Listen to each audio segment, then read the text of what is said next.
La responsabilité civile. Un sujet complexe, c'est vrai, mais passionnant. Voyons ça de plus près. Alors, quand quelqu'un cause un dommage, qui doit payer? La loi a une réponse en 3 étapes. Pour que quelqu'un soit jugé responsable, il faut en fait prouver 3 choses, 3 éléments indispensables. D'abord, un préjudice, ensuite, un lien de cause à effet, et enfin, une réparation. C'est le trio essentiel. Et le point de départ est simple. Pas de dommage prouvé, pas de responsabilité. C'est vraiment la base. En gros, il y a 2 types de préjudices, le matériel qui touche au portefeuille et le moral. Le préjudice moral, c'est là que ça devient intéressant.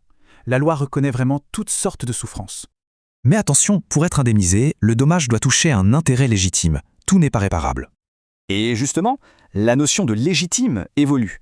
Par exemple, le cas de la concubine, c'est frappant. Ok, deuxième clé, le lien de causalité. Il faut prouver que la faute a directement causé le dommage. Mais ce lien direct, c'est parfois flou. Du coup, les juristes ont développé plusieurs théories pour s'y retrouver. On a donc 3 grandes théories. Chacune a sa propre logique pour définir ce fameux lien de causalité. Pour bien comprendre, prenons un exemple. Une voiture volée, un accident. Qui est responsable au final? Eh bien, le juge a dit non. L'acte du voleur était imprévisible et a coupé le lien avec le propriétaire.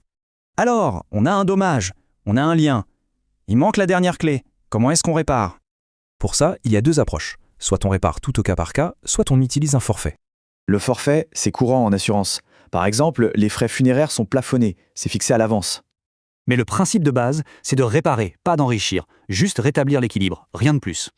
Donc, pour récapituler, on a bien nos 3 piliers. Un dommage, un lien de causalité et une réparation. Et c'est tout ce système qui permet d'apporter de la clarté et de la justice dans des situations compliquées.